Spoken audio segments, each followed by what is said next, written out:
Okay, Erev Tov, everybody. I believe it's 7:30 p.m. in St. Louis, It correct? is 7:30 p.m. in Yeah, St. so Louis. you're I in want to Central specify. Time Zone. Rabbi Moshe Shulman, a pleasure to welcome him. The young Israel of St. Louis, Missouri. Of course, many of you know him for many years, the rabbi of Shir Shemaim here in Toronto, and has been in St. Louis now, making a big mark on the community there. You can just mute yourself, please.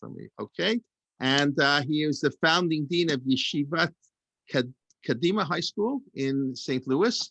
As a graduate of Machon Lev with a degree in engineering and a Mohel, and it's well, I'm just saying some of the old stuff. So it's a pleasure, really, like all the time. I haven't seen Rabbi Shulman in quite a while, so it's a pleasure to welcome here for his inaugural shir on E-Team on Torah Motion for the Parshat. B'vakasha, Rabbi Shulman.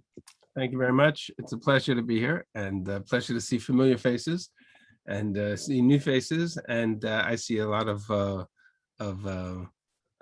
names on black boxes, which is also fine.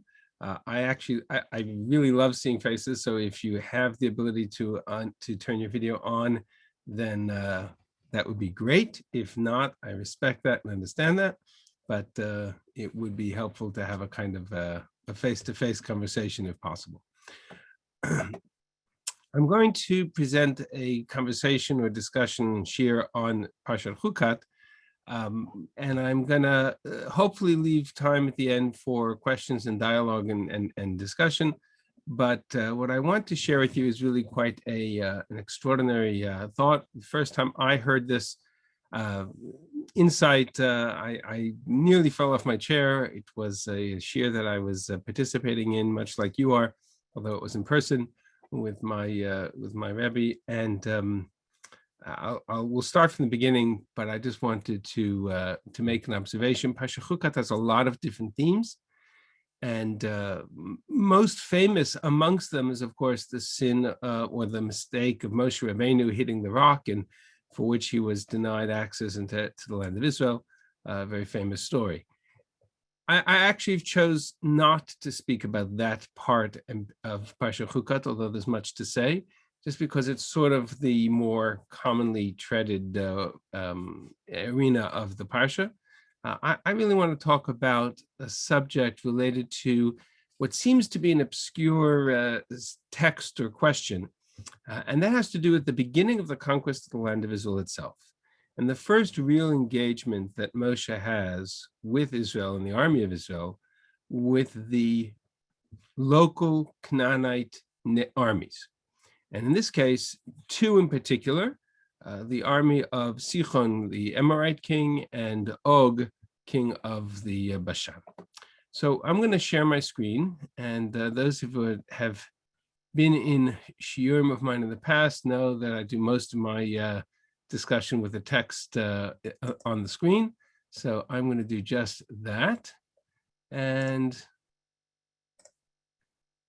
you should be seeing Bamidbar Parak Chav Aleph. Now, I do believe that I'd sent to the office earlier today a source page. The source page, essentially, that I had sent out, I don't know if you got a copy of it. Almost everything that's on the source page will be in these kinds of Hebrew-English display pages right now. What I sent to you is this page here, which is the question, why did Moshe detour into the Golan Heights? I'll explain the context of the question, and then we'll address the answer. And it has all of the texts that we're going to look at on the Torah website that'll have the English and Hebrew side by side. In the Hebrew only version, they're all on this source page. So you have that. You also have in the source page a copy of the map that I will share with you in a few minutes. That map is this map over here. We'll come to it. So I'm going to start with the text in Parak Chav Aleph. So this is Parshat Chukat. After the initial opening chapters related to the death of Aaron and the death of Miriam and the Chet of Memariva and the hitting of the rock, they begin to journey, and the journey towards the land of Israel takes them on this circuitous route. So let's just spend a minute in this map. This is a map that I've used many times. It comes as a wall map. It comes as a small version. I'm hoping you're all seeing it. It's quite a large file, so it takes a second to kind of process. This is a map of the land of Israel. The orange is more or less where the Israelite conquest of the land of Israel ends at the end of Sefer Yehoshua. And the yellow, more or less, is the Canaanite region of the land of Israel by the time Sefer Yehoshua ends. This really is a map of Sefer Shoftim and the layout of the tribes of Israel. But what I want to draw our attention to at the outset is this journey here, because this is essentially what happens after the sin of the spies. They come up, they want to go into the land of Israel from the south. They send spies from Midbar Tzin, Kadesh Barnea, heading up to Hebron. This is in Parshat Shlach. Tragedy occurs, the sin of the spies, they do an about face, and they're sent on a circuitous route via the desert over the course of sort of this journey back into the desert here. And they spend 40 years wandering around. Eventually, they enter through a different path. In other words, instead of coming up from the south into the land of Israel this way, they take a circuitous route and they end up coming through the east side of the Yarden, or the east side of the land of Israel.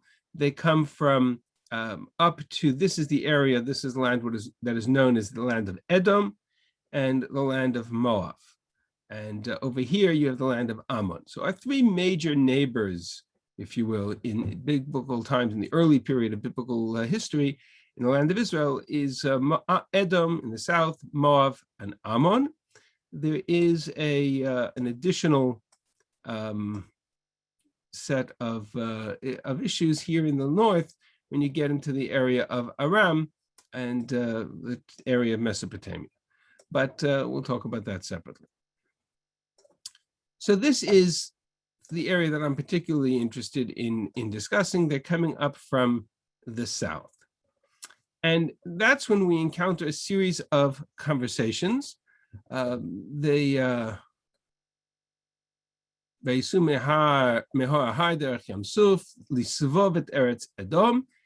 journey southward into going around the land of Edom into this region that I just showed you, coming up here. This is the land of Edom. So they're coming around here. And then there's a couple of little side episodes, which I'm going to skip because they're not really our discussion. And we're going to come down to this part of the story here.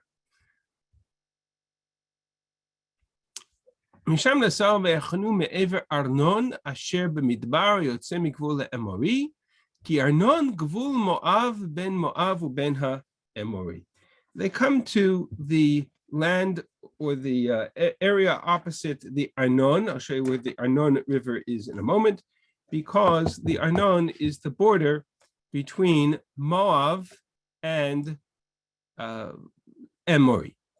So and then there's a reference to the connection to the Nachal Arnon, that it is written in the book of the Wars of Hashem, Sefer Milchamot Hashem, related to the valley of Arnon. That's a somewhat of a cryptic verse, not our issue for now.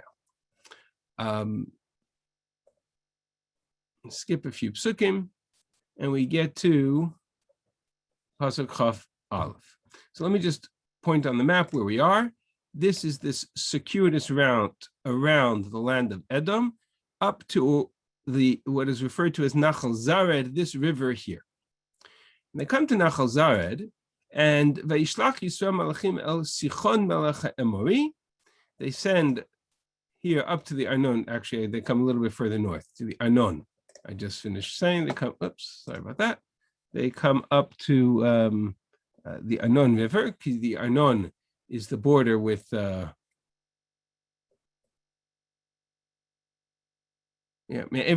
Arnon. Edom, they had gone around Nachal Zared. They come to Nachal Arnon, and they're sitting here in Nachal Arnon. And they send a message to the king who rules over this area here, north of the Arnon River. And that's our subject for now. They send a message to the king of the Amorites, the Canaanite nation of Amori, king by the name of Sichon, and they ask permission. We want to pass through your land, the same way they asked to go around the land of Edom and around the land of Moab. God had commanded them that they weren't supposed to start up with Edom and Moab. They weren't allowed to fight with them. And so we went around their land. Again, from that reference here, this is Edom, this is Moab. We had to take all the way around. We had to go around the long way because God commanded us not to engage with either Edom or Moab in any way. So we passed around their land. We end up sitting right here in Nachal Arnon. And we are right here in Nachal Arnon, ready to go into the land of Israel. We won't steer right or left. We'll drink from the waters of the well. We'll go by the king's highway, stay on the main route.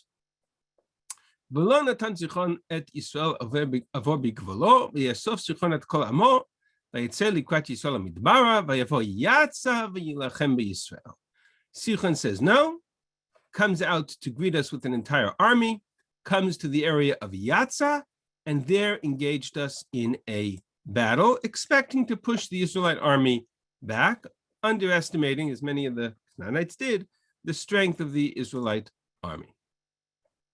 Sorry about that. Vayirash et artzo me'arnon ad Yabok ad bnei Ammon ki az gvul bnei Ammon.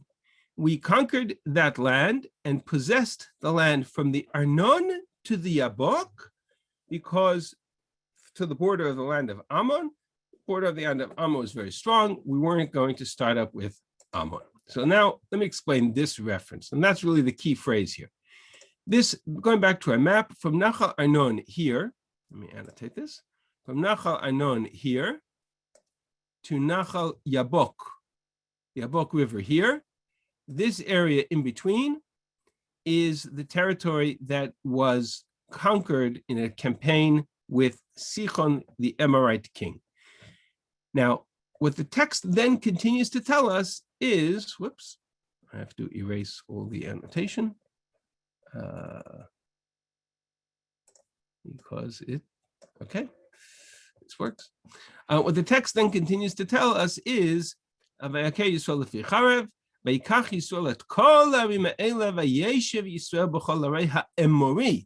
Israel settled therein in the land of the cities of the Amorites. These were Amorite cities, Heshbon and its environs. Whoops, sorry. One of the problems with this website is it tends to jump if I click the wrong thing. Heshbon was a city belonging to Sichon, Amorite king. And here's the clincher. V'hu nilcham b'melech Moav harishon v'yikach et kol artzo miyado ad Arnon. Because Sichon had initially campaigned against Moab, had won a war against Moab, and had taken the cities from Moab. In other words, and this is the key piece, this land between the Arnon and the Yabok River, initially, once upon a time, long before Israel ever showed up on the scene, belonged to Moab. And had it remained in the hands of Moab, we would have been told we're not allowed to touch it because we were commanded not to engage with Moab. But long before we showed up, the king of the Amorites, by the name of Sichon, had already conquered and taken this land between the Arnon and the Yabok River and pushed the Moabites out. So whereas this initially was land of Moab and Ammon together, now it was Amorite, Canaanite, and therefore free reign for us to go in and attack if so need be. In other words, we asked King Sichon for permission to pass through. King Sichon said no, and he came out to greet us with an army, right? I'll make that very clear. He came out. Sichon did not allow us through. He took his entire army and he went out against us at Yatzah and engaged us in war. Unfortunately, he lost that war. And because he lost that war, he ended up losing the territory. And that's eventually how we ended up in this area between the Arnon and the Yabok. This is known to us in the language of Chazal as Sichon, as Ammon and Moab tiru b'Sichon, that the land belonging initially to Ammon and Moab would have been off. It would have been forbidden for us to engage or to militarily, but because Sichon had conquered it from Ammon and Moab, Sichon was a Canaanite king, and therefore when they attacked us, we were allowed to defend ourselves. Eventually, they lost, and we were able to settle in that area. The cities, Cheshbon, Nevo, Yatza, Aroer. Remember the names of these cities. We'll see they become relevant in a moment. Okay.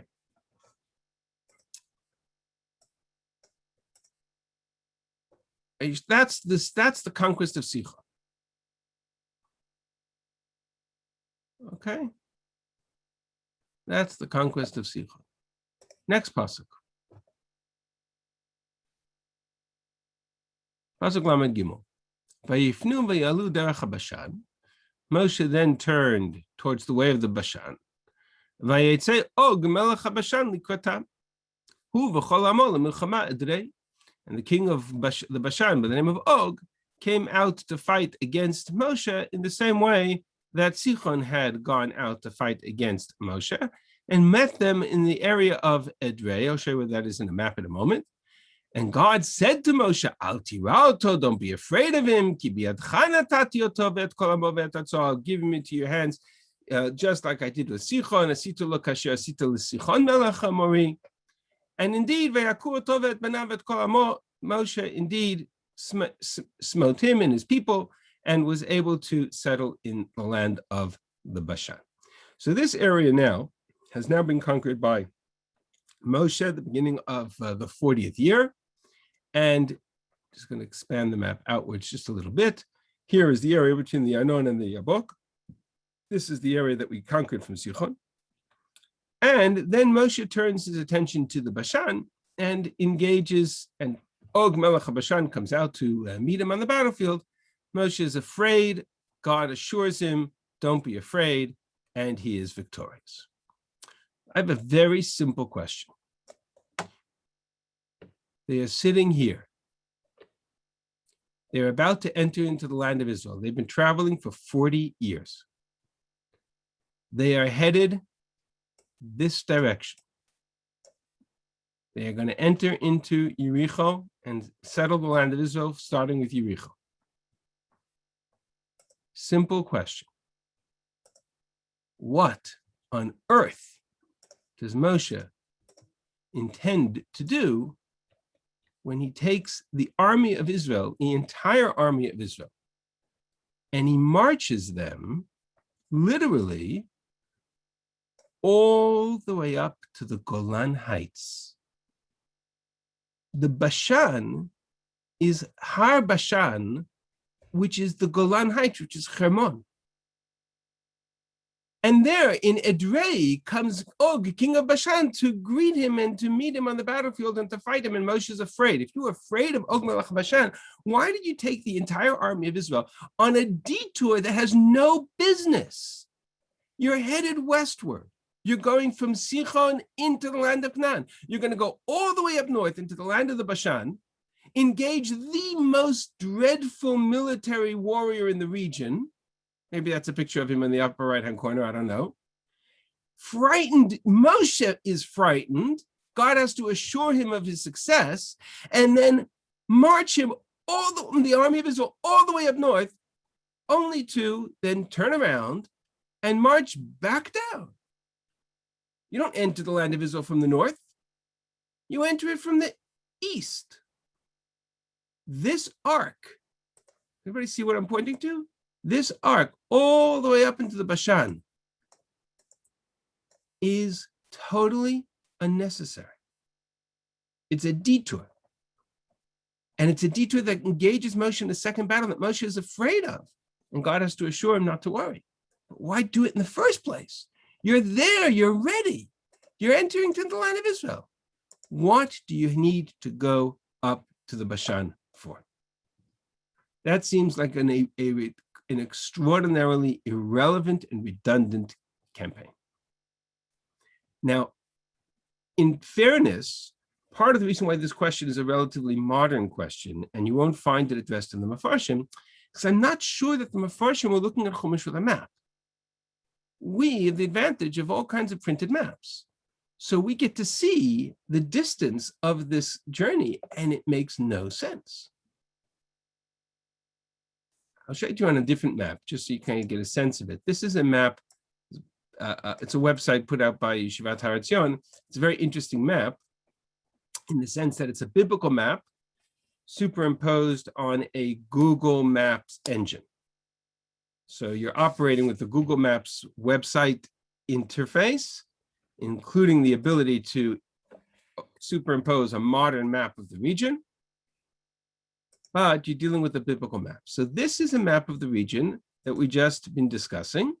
And so you have Nachal Zara down here, Nachal Arnon over here, Nachal Yabok over here somewhere.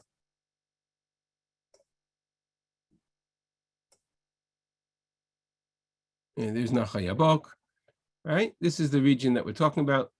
Between Nachal Arnon and Nachal Yabok, this region here, this territory belongs to, where's my annotation pen?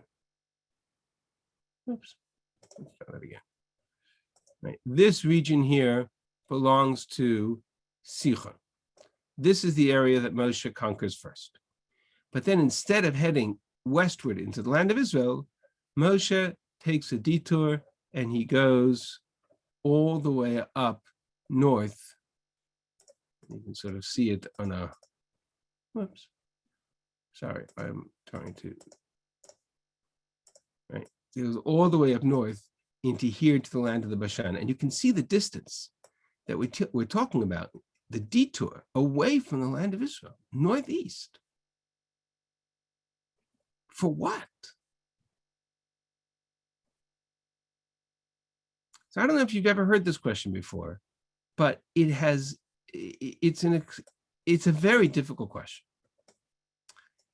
And it's going to require a very creative answer. And again, I will preface my remarks. The second half of the shir is not my creativity. I heard this from my Rebbe Meidan. I think it's an extraordinary observation, and I thought it was worthy of this discussion. So what we need to understand is what's going on north of the Yabok River. North of the Yabok River is a land that needs some explanation. This area south of the Yabok, between the Arnon and the Yabok, that was the land of Sichon. That was easy. North of the Yabok is a little more complicated. An area known as the Gilad, referred to in Tanakh many times as the area of the Gilad. Chapters later, it's about 6 months later, in the end of Sefer Bamidbar, when Reuven and Gad come to Moshe and ask Moshe for the right to stay on the east side of the Yarden, which is in Bamidbar Lamed Bet, we find a conversation between Moshe and the tribes of Reuven and Gad. And in that conversation, Reuven and Gad says, okay, you know what? This is grazing land. This is territory that we find fertile, ready for our cattle. Mikne Rav haya libnei Reuven v'legad atzum ma'od. Reuven and Gad had much cattle, and they vayi'u et eretz Ya'azer et eretz Gilad. They saw this area of, let's go back to the map, this area of Ya'azer, which is here south of the Yabok, and the area of the Gilad, which is this region here, and they saw it as land perfect for their tribal territory. And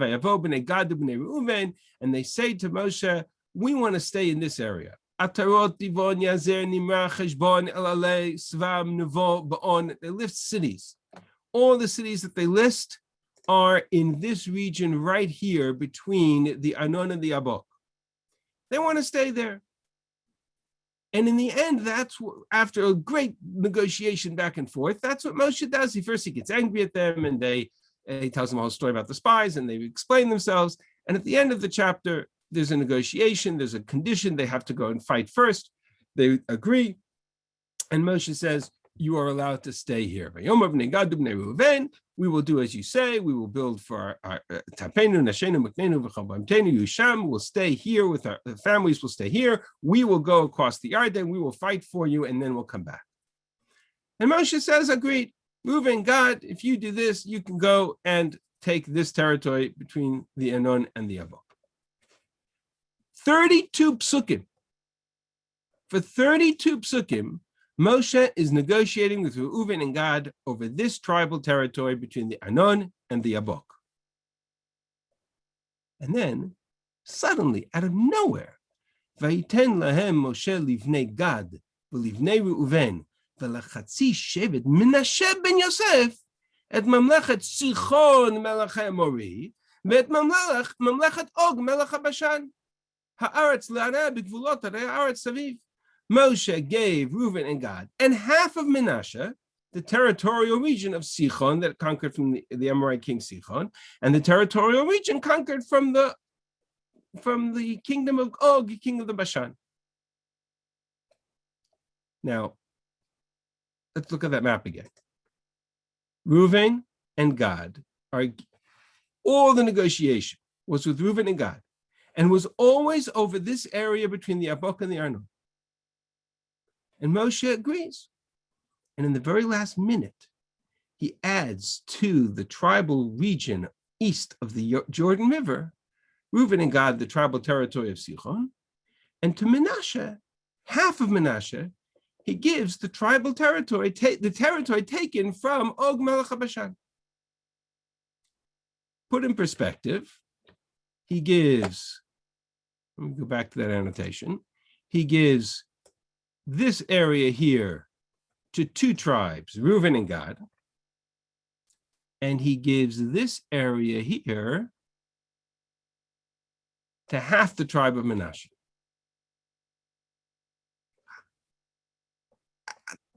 I mean, if I was Reuven and Gad, I would have looked at Moshe and said, and I would have cried foul. You gave us two tribes a tiny little space, and you gave half of Menashe the entire region from the Gilad all the way up to the Bashan. Not only that, Menashe was never part of the negotiation. The condition of going to fight first was with Reuven and Gad. Menashe was never part of the conversation. All the Mefarshim asked the question, why did Moshe throw on half of Menashe at the end? Most famous answer, which I always get a chuckle out of, is that he made them into the first shlichim of the Jewish agency. He wanted Reuven and Gad to remain loyal to the land of Israel, and so he sent them half of Menashe to keep them anchored to the land of Israel. But look at the territory. That's really unfair. So the same question. This terrible territory of the Gilad, from the Abok to the Bashan, is a mystery. Why annex Menashe to it? Why give it to Menashe? It was never part of the conversation. Why did Moshe go up and conquer it in the first place? He's headed westward. He has no business in the north. So those are the big questions. To start to put together the pieces, I actually want to take us to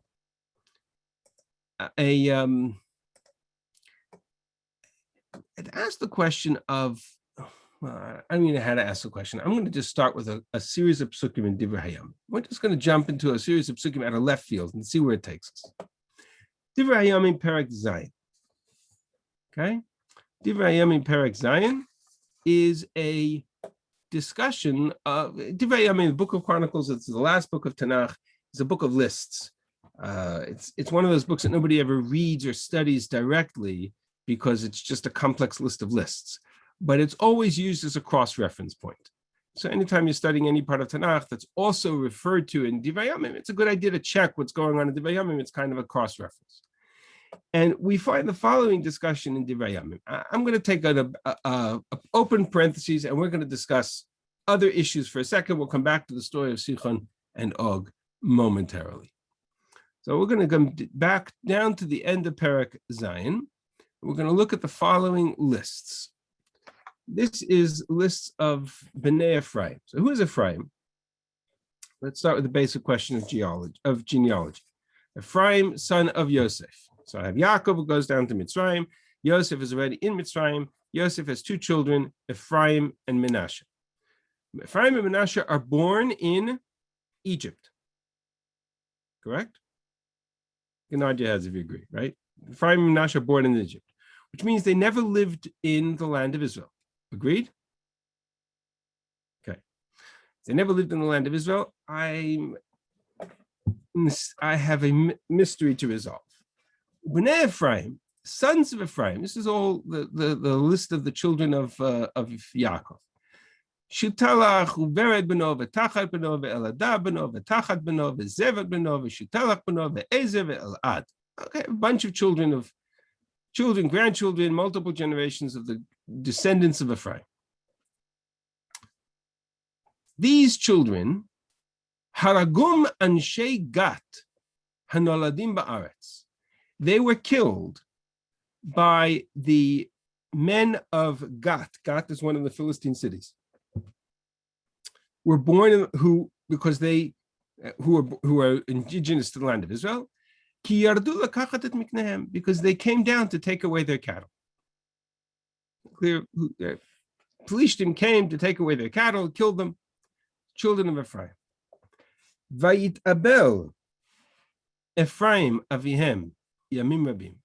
So Ephraim, their father, mourned for them for many days. Vayavo echav lenachamo. And his brothers came to comfort him. Vayavo el ishto, batar vateled ben. So Ephraim and his wife had another child. Vayikrachmo bri'ah ki bra'ai tabaveto. They had another child. They named him Bri'ah because of the evil that had been in their household. Uvito she'era, and they had a daughter by the name of She'era. Vativen et beit choron atachton ve'et ayon ve'et uzan she'era. They built 3 cities. The cities of Beit Choron, the upper city, the lower city, and Uzan She'era. And the assumption, as Mefarshim say, is that they built these cities and named them after the tragedy of what had befallen when Ephraim mourned for his children because they were killed by the residents of Gat in Eretz Plishtim. Is anybody as confused as I am? Who are we talking about? Ephraim's children killed by Philistines in the land of Israel? Eretz Gat is down here. Just to add a little bit of surprise to the story. Let's see if Beit Choron is listed on this map. It's not, but Beit Choron, Yon v'Tachton, and Uzan She'era are more or less in this area here that eventually becomes the tribal territory of Ephraim. But I'm confused because the reference here is to Bnei Ephraim. And Ephraim Avihem mourns for them for many days until they have another child. If you go through the chronology of Yetziat Mitzrayim, they're in Egypt at this time. They're slaves in Egypt. What are Ephraim's grandchildren doing building cities in the area of Shiloh and Shechem? Beit Choron Ayom, Beit Choron Tachta. So the Mefarshim suggest that I'm sure you've heard the story, that there is a kind of group of Ephraimites who tried to leave the land of Israel, the land of Egypt early, and they were killed on their way, referred to by Chazal as Bnei Ephraim. It's their interpretation or a midrashic interpretation of the Valley of the Dry Bones, the Nevuah of Yechezkel. But the pshat in Divrei Hayamim is that we're not talking about the end of Yetziat Mitzrayim, a group that wanted to leave 30 years before the time. The pshat in Sefer of Divrei Hayamim is that we're talking about a group of people who Ephraim, children or grandchildren of Ephraim, and Ephraim mourned for them. And so grandchildren went and built cities in their names. Where? Beit Choron Elyon, Beit Choron Tachton, and Uzan She'era in the land of Israel. So I'm confused by how Ephraim's children or grandchildren are sitting in the area of Har Ephraim. The Jews are still in Egypt.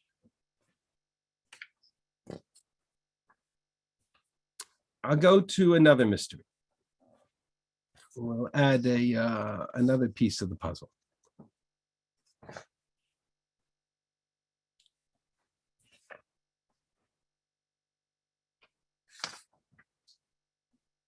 Let's go to the beginning of this parak, or earlier part of this parak. Let's talk about the other children of Ephraim by the name of Menashe. So we have a list of children of Menashe. This gets a little complicated. Whoops, sorry about that. This gets a little complicated in the chronology, but or in the genealogy, but we'll try to sort it out. Bnei Menashe Asriel asher yalda Pilagsho ha'aramiyah. Menashe has a concubine who is an Aramiyah, an Aramite, meaning she comes from Aram. Do you know where Aram is? Aram is Syria. Today is Syria. Aram, Ashur, right? Today's Syria. So Menashe has a Pilegesh from Aram, which is an odd thing to have in Mitzrayim. And they have a child by the name of Machir. Remember this name, we're going to come to it, who is the father of Gilad. Now, Gilad is the name of the territorial region just north of the Yabok River, here, Ramot Gilad, Gilad. Okay, so just remember that. He took a wife, B'Shem Achoto Ma'acha, B'Shem Ashenit Tzlofchad. They have a second son whose name is Tzlofchad. Latina Tzlofchad Benot, but Tzlofchad's daughters. That famous story of Benot Tzlofchad is also in the end of Sefer Bamidbar. Vateled Macha Eshet Machir Ben. They have another child, and they call him Perez. I'm going to go into all the names because it's not our issue. And they continue, B'nai Ulam Bedan Ele B'nai Gilad Ben Machir Ben Menashe.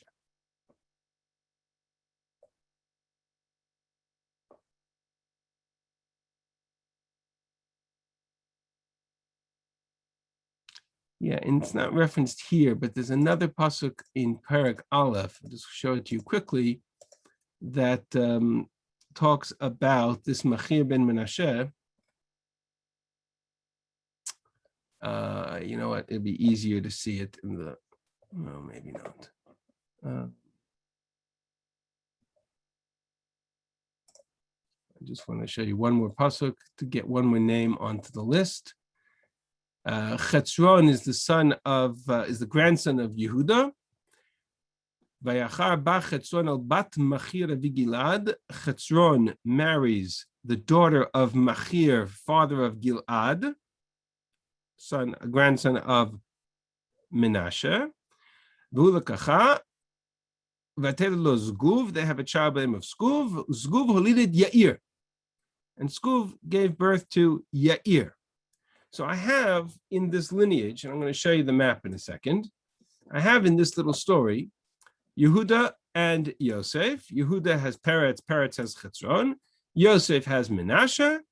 Menashe marries Asriel. They have, who is from Aram. They have a child by the name of Machir. Machir is the son of Menashe. Gilad is the grandson of Menashe. Yair is the great-great-grandson of Menashe. Okay? Everybody see that? Why is that all relevant?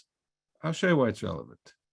Because if you look at this pasuk here, in Breshit, at the end of Breshit, Vayar Yosef leEphraim b'nei Shilishim gam b'nei Machir ben Menashe yuldu al birkei Yosef. This Machir ben Menashe knew Yosef, which means that Machir ben Menashe and his grandson Yair ben Menashe are early in the generations of Egypt. They knew Yosef before Yosef died. So they're in the early part of the story of of the Yishuv of Israel, the settlement, the living in the land of Israel. Okay, so why is that relevant? So look what happens now. Let's go back to Bamidbar Parak Lamed Bet.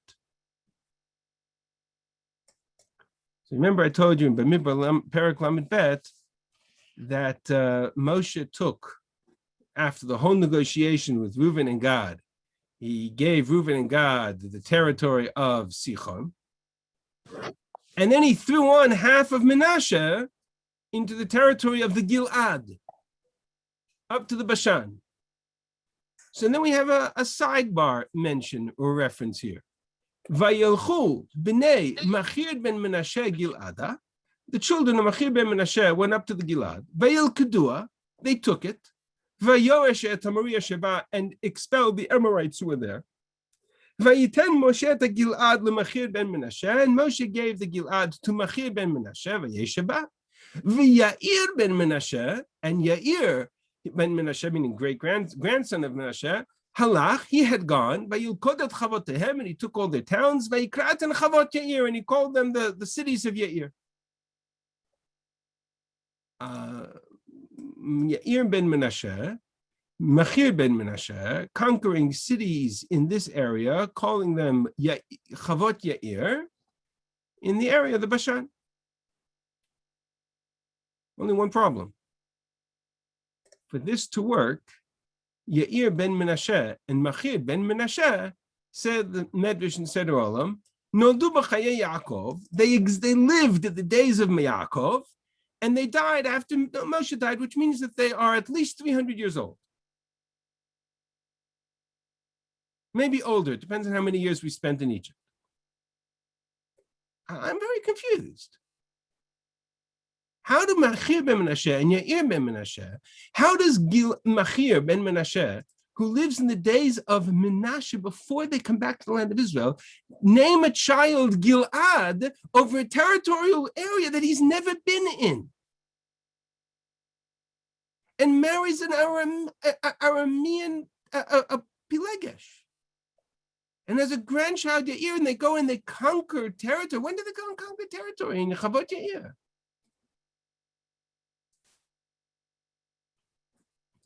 And the mystery only grows deeper.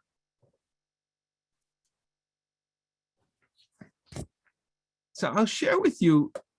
So now I have a few mysteries, just to kind of recap.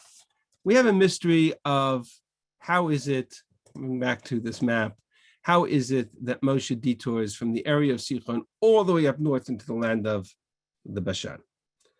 We have a mystery of why it is that Moshe adds on to the conversation with Reuven and Gad about the territory of Sichon, adds on half of Menashe and gives them the entire territory from the area of the Gilad all the way up to the Bashan. An additional mystery of how is it that that Machir ben Menashe, which eventually is this area referred to, names his child Gilad when they're living in Egypt. They've never lived in the Gilad. How is it that Bnei Ephraim ben Menashe are killed by Philistines from Gath and rebuild cities in their honor in the area of Beit Horon, Oyom v'Tachton, here in the area of Shechem?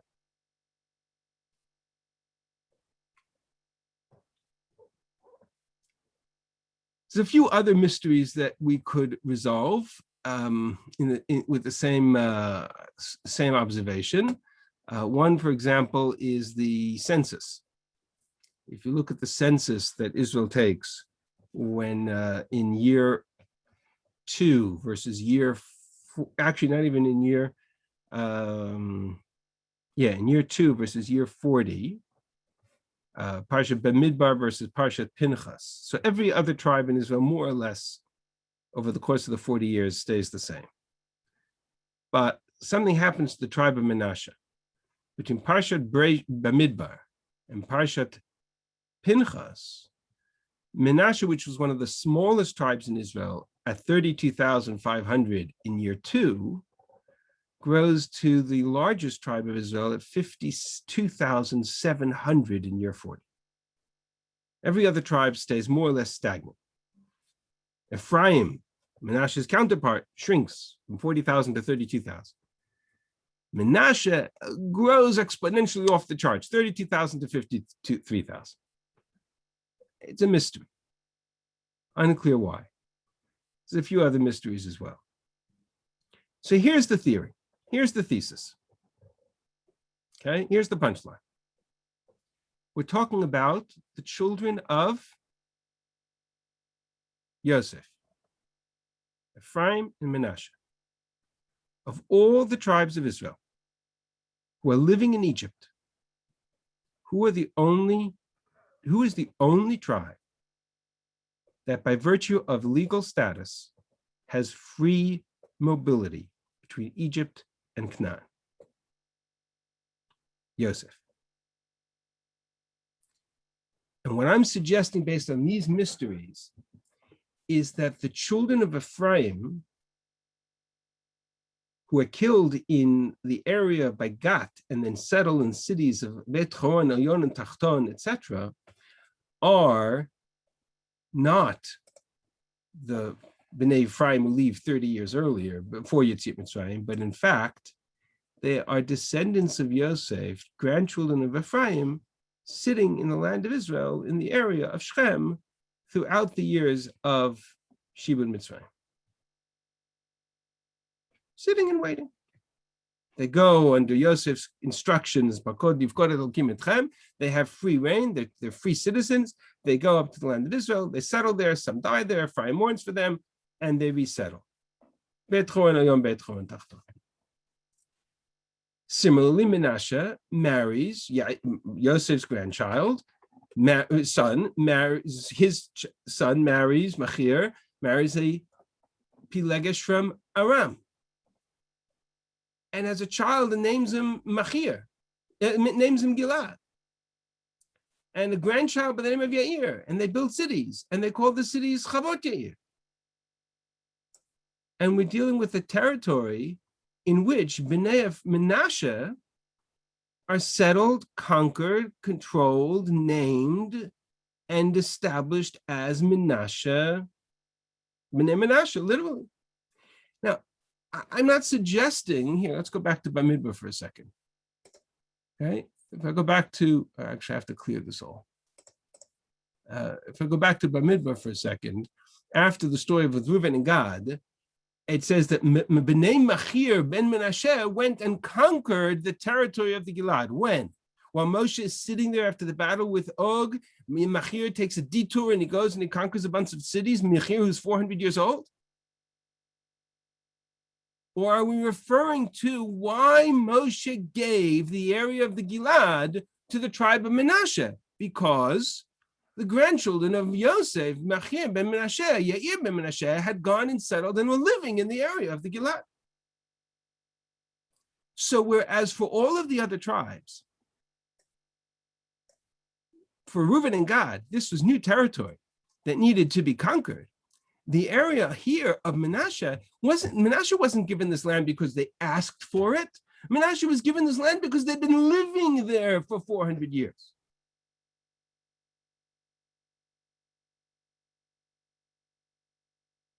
Let that sink in for a second. Menashe was given this land not because they were annexed and added to the request of Reuben and Gad. Reuben and Gad were given the land of Sichon. The story of Menashe had nothing to do with that. The story of Menashe was that this was the area that Menashe 400 years earlier had settled in this region, Machir ben Menashe, Yair ben Menashe. Moshe took the half of the tribe of Menashe that was descended from Machir ben Menashe, and he said, this is your tribe, this is your home.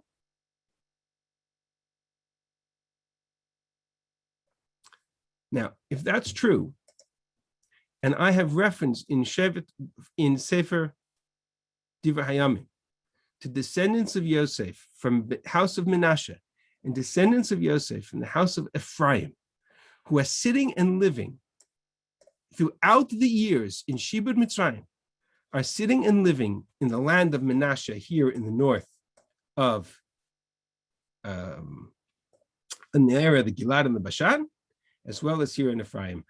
I have a resolution now to my three big questions. Question number one, why does Moshe detour north? He's not detouring north because he needs to conquer more territory.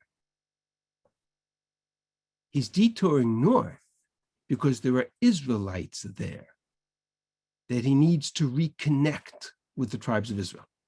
There are Bnei Menashe living in the area of Machir ben Menashe, Yair ben Menashe, and Chavot Yair for 400 years. They have been disconnected from the tribes of Israel.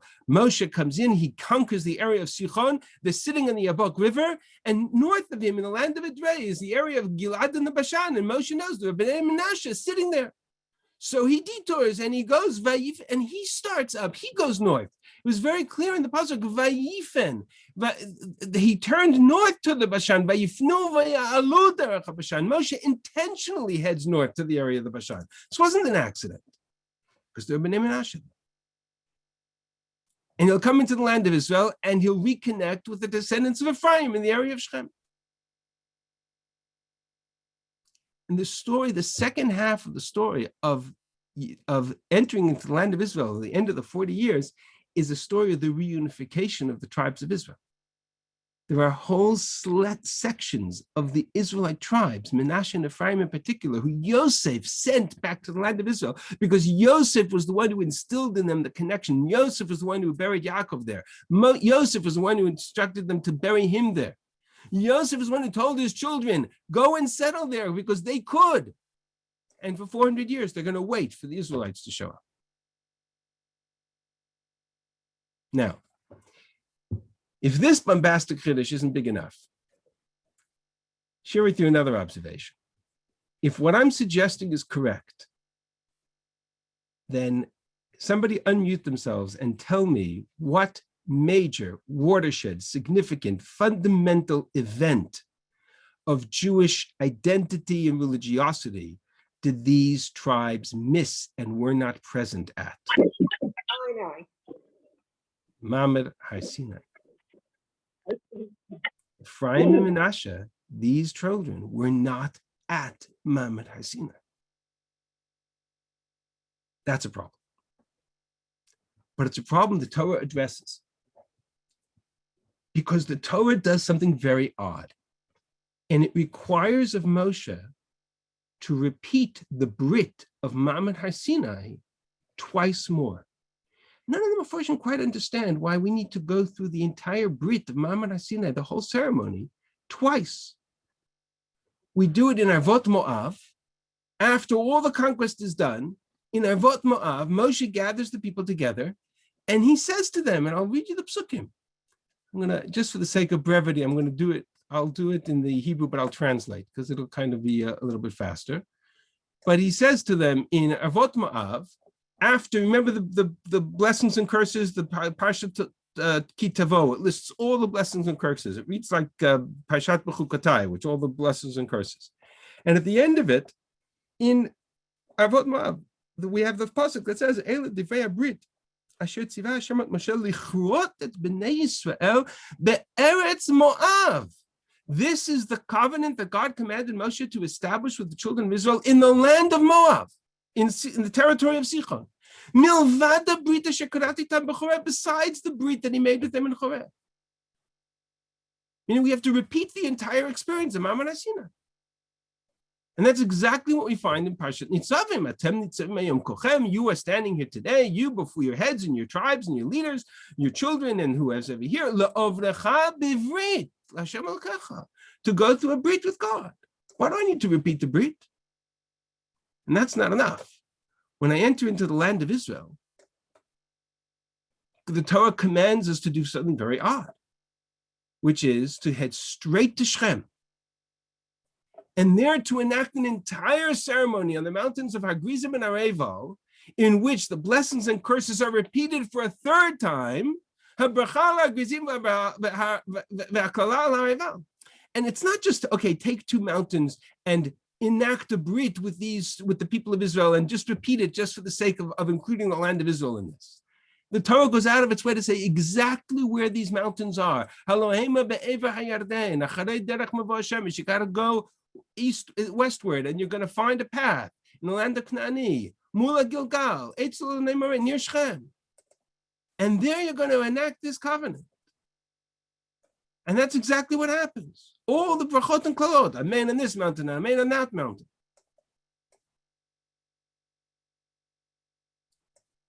Why? I need to repeat the Brit twice more, once in Avot Moav and once in Har Ephraim? In the area of Shechem? You know what the answer is? Yes. You know why? Because there were Israelites who weren't at Mamad Har Sinai.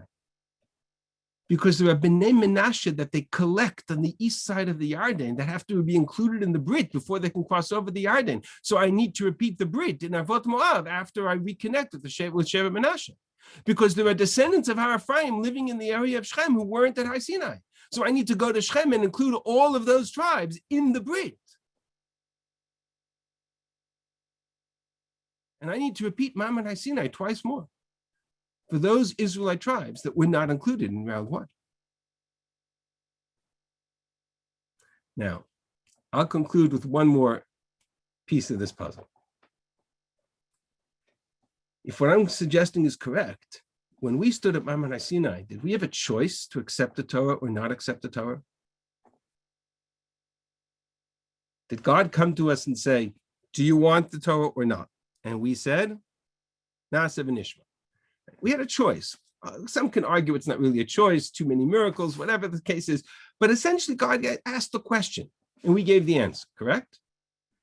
These Israelites that were included now into the group of Israel, namely Menashe into the Brit and Avot Moav, and Ephraim into the Brit and Shechem, did they have that same choice? Were they given that same option? Would seem not, right? But that's not fair. We stood at Har Sinai. We said Na'aseh v'nishma. Where did they stand when they said Na'aseh v'nishma?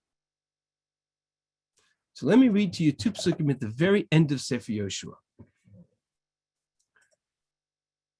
Very end of Sefer Yoshua. Vayasof Yoshua et kol shiftei Yisrael Shechema. Yoshua gathers all the tribes of Israel to Shechem. And this ceremony in Shechem, most Mefarshim agree, is exactly the ceremony referred to in the Torah on Har Grizim and Har Eval. It's just described in more detail here. And there's a lengthy piece here that goes through the kind of the history of the Jewish people. Yeshua starts with a history lesson. It's very odd. And he says, your ancestors stood on the other side of the river. Terach, father of Abraham and Nachor, and they worshipped other gods. I just want to say one thing. There's one quick reference I want to get to. Okay. I took your father Abraham from the other side of the river, and I brought him to the land of Canaan, and I multiplied his seed, and I gave him Yitzchak, and Yitzchak I gave Yaakov and Esav I gave Har Seir to dwell in the Esav at Har Seir, Yaakov and Yaakov and his children went down to Mitzrayim. If these psukim are familiar, it's because we read them at the Pesach Seder. They're referenced in the Haggadah. And I sent them Moshe and Aaron, and I smote Egypt. I have a simple question. Yehoshua is dealing with the exact same generation that entered into the land of Israel, that left Egypt, or that 40 years later.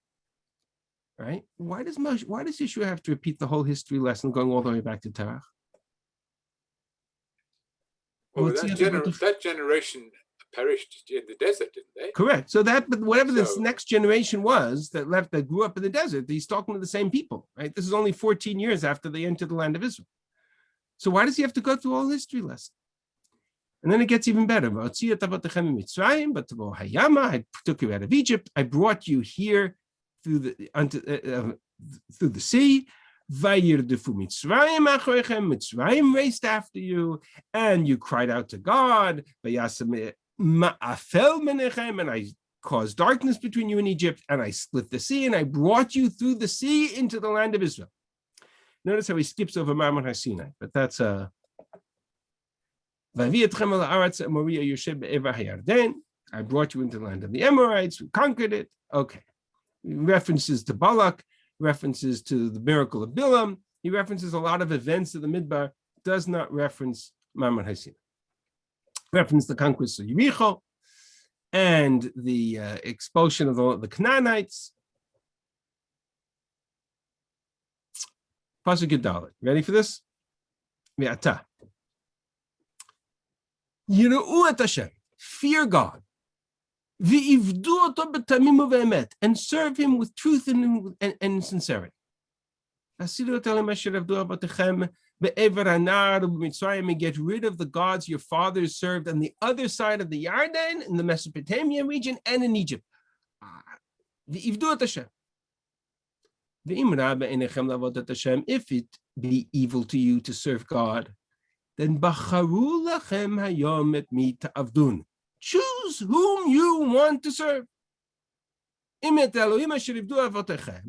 you want to serve the gods whom your fathers served on the other side of the Yarden, on the other side of the Nahar? Or do you want to serve the gods of the Amorites? But no, that I and my father will serve God. My household will serve God. God forbid that we should abandon God to worship other gods, says the Israelites. And Moshe Yoshua pushes them, and he says that it's be very difficult for you. God is very holy. God is zealous. He'll be kanohu, exactly like it says in the Aseret HaDibrot. You abandon God, God will punish you. And they say, no, lo et Hashem navod. We will serve God. I'm confused. What would Yoshua have done if they would have said, you know what, you're right, sayonara, we'll see you later, I'm taking the old road? Did they have that choice? The answer is evidently they did. At least a large portion of them sitting in Shechem, because they weren't at Ma'amad Sinai. And what I'm suggesting to you in this one observation, which is that there were Bnei Ephraim and Bnei Menashe sitting in the territory of the land of Israel and on the east side of the Yarden, and that the story of our entrance into the land of Israel is not a story of an Israelite group of nomadic tribes of slaves who go to the land of Israel and conquer a land that they've never been in and that they have no connection to. The presence of the Jews, of the children of Yaakov in the land of Israel had been consistent, had been present for all the years we lived in Egypt. Bnei Menashe and Bnei Ephraim stood there, lived there, died there, held on to that land, waiting for their brothers and the rest of the tribes of Israel to return. When we did, part of the process, part of the story, was a giant reunification process with the Bnei Menashe, with Bnei Ephraim, and the reenactment of the Brit, and the reenactment of Ma'amad Sinai, in Arvot Moav, in Har Ephraim, in Shechem, ultimately to bring the entire Jewish people together under one banner of Nasa B'Nishma. Adkan. Yesher Koach. And I will Amazing. pause for questions. There are a few questions. Yeah. That's quite a fantastic chiddush, I must say. That's like you say. I said to you, I fell off my chair the first time I heard it, and the like, more I have, it's like you say, none of the Mepharshim, like it's so original, like it's yeah. Okay, why don't you take the questions, the few questions in the chat box? In the chat box. Okay, let's see what we have here. A lot of questions. The map is on the source page that I emailed out, so I don't know if you distributed that. Yes. What book? I don't know. It's a book of maps that I have big wall maps that I have used. I can share them with you if you want. Who does lands account for the 70 who went down?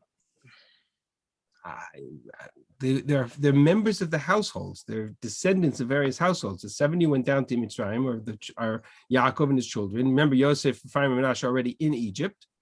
And a generation later, you've got grandchildren who are raised in the palace, if you will. They have free reign. They can go where they want. So that's the theory. Do we have any evidence of communication between the groups? No, we don't have any evidence of the communication. The only evidence that they even existed is what I showed you on this in this discussion. Certainly raised eyebrows. Yes, it would. Okay. I appreciate all the comments, but are there any questions? Is this shir written up anywhere? Did Rav Meidan write it up anywhere, or you? Yes, I think there are pieces of it written up in different places. He has a sefer on Breshit and Shmot out. I think his sefer on Bamidbar just came out, so I'm anticipating that it's probably there. I heard it from him when we were learning Sefer Yoshua directly, so I suspect that it's in his writings in Sefer Bamidbar. So I assume it's his own chiddush, basically. You know what? Over the years, I've learned that I not to distinguish between his chiddushim, Rav Yoel ben Nun's chiddushim, of Mordechai Boya. It's hard to know where the lines. That's fine. That's fine. But it's certainly from that school of. That's certainly from that school of Israel. Yeah. From Herzog, where Rabbi Shulman also learned, right? I guess. I was in Shalvim at the time. Medan came and taught Shiurim. Okay, really. Where does the premature exodus? Can I ask you, where does the premature exodus of the Bnei Ephraim fit into this Chiddush? Right. So that's the midrashic interpretation of the same text, meaning what the Medrash does with this text, because the Medrash was not entertaining this suggestion, is that they actually leave, they're not Ephraim's grandchildren, but they are descendants of Ephraim. And they're leaving Egypt based on the prophecy of the dry bones in Sefer Yechezkel, where Yechezkel describes them as Kol Beit Yisrael Hema, Chazal, and they come back to life. Chayil Kaved Mod. Chazal say that those dry bones were the Bnei Ephraim who were killed because they left Egypt early. But it's a midrashic link between these psukim in Divrei Hayamim and Sefer Yechezkel. In the reference in the pshat of it, it doesn't. It doesn't say that. So it really depends on how you define the words. And if Vayitabel alehem Ephraim avihem yamim babim, Ephraim mourned for them. Is it literally Ephraim who mourned for them, or a descendant of the tribe of Ephraim? If I take it literally, it means that Ephraim's children are living in the land of Israel. Also very, very reminiscent of the language by Yosef and Yaakov. Right. When they come to tell him that Yosef Einenu, right. And it's a very similar language. Okay, Yeshikoach, really thank you very much. And next Thursday night, Parshat Rabbi Yosef Adler, the rabbi of Rinat Israel. Just coincidentally, I thought of it, where Rabbi Strachler, who succeeded Rabbi Shulman at Sher Shemaim, will be soon moving to Teaneck to be the rabbi at Rinat. Rabbi Adler is retiring after 42 years. I believe in the shul, principal at TABC. That's next Thursday night. Tomorrow, I'll be giving the Pirkei Avot Shir at 9:30 a.m. Everybody's invited. Sunday, Rabbi Liebtag at 11:15 on Sefer Dvarim. Mark Shapiro will finish after 51 weeks his book, and this week's talk is the letters he didn't include in his book, his letters with rabbinic authorities. And next Monday night, he's going to start a series on Shaul Lieberman.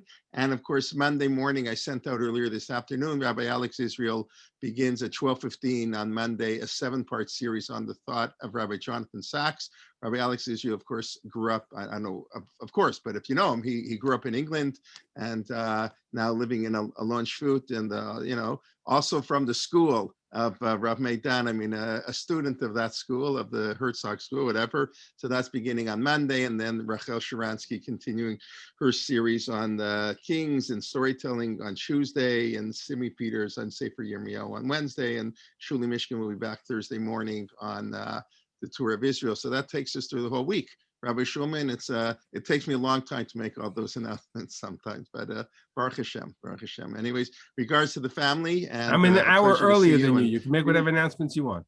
Yeah, it's early. It's nice and early in St. Louis, but really a very, very fascinating shir, very powerful, and a lot to think about. And it fits in very nicely with all the psukim and all the stories. And of course, I think there was somebody in Gush, my kids told me, who was doing a PhD on Divrei Hayamim, like 8 people, read the book. Like, it's like, anyways.